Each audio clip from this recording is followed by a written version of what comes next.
Hi guys, ang aking lulutuin ngayon ay lumpiang gulay. Ito ang ating mga ingredients. Repolyo, at ito yung Baguio beans, carrots, ang ating bawang at ang ating sibuyas. Tapos naisipan ko siyang lagyan ng patatas, pero pinirito ko na yan siya para hindi siya madurog. At ang ating lumpia wrapper, spring roll wrapper. Umpisa na natin igisa. Ilagay na natin ang ating igisa pala, ang ating bawang. Hindi pa siya ganong mainit. Kaya pala marami to guys kasi ilalagay ko sa freezer dahil malapit na ang Ramadan. Ready na lang siya. Para pag tuwing gusto nilang kumain, lulutuin na lang. Ayan, brown na ang ating bawang. Ilagay na natin ang ating sibuyas. At hayaan lang natin maluto yung sibuyas. Ayan, medyo nag-brown na ang ating sibuyas. At lagay na natin ang ating mga gulay. Lagay na natin lahat guys. Madami.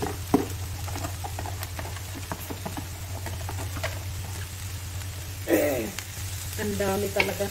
Hindi ko pa nilagay ang repolyo. Lagyan natin siya ng cubes. Maggi cubes. 2 magic cubes. Para naman may lasa siya. Kasi sobrang dami nga niya.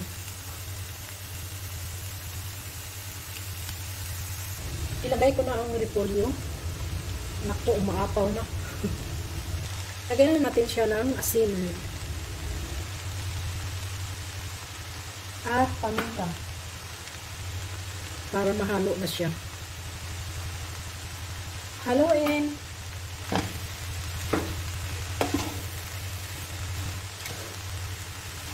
Takpan lang natin to para maluto. Ayan na siya guys. Medyo naluto na. Lagyan natin siya ng kunting tuyo. At ilagay na natin ang ating patatas. Tapos haluin. Tapos kunting na lang.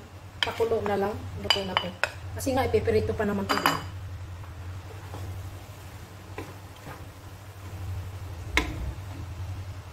At yan. Luto na siya guys. At ilipat na, salain natin siya para tuyo talaga siya, pagbalot. Ayan, ilagay natin siya dito sa salaan para siya makatulog. Kasi nag-juicy siya, kaya dapat talaga tuyo siya bago balutin.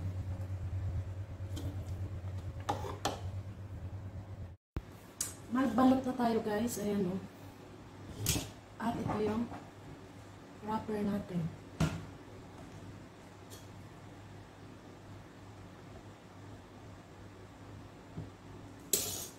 Ang ating lumpiang gulay.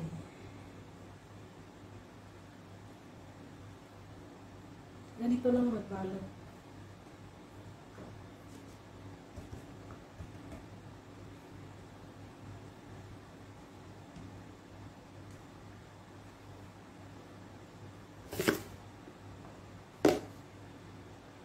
Ready to fry na siya. At ilagay lang natin to sa freezer. Thank you for watching. Bye-bye. Ingat ang lahat.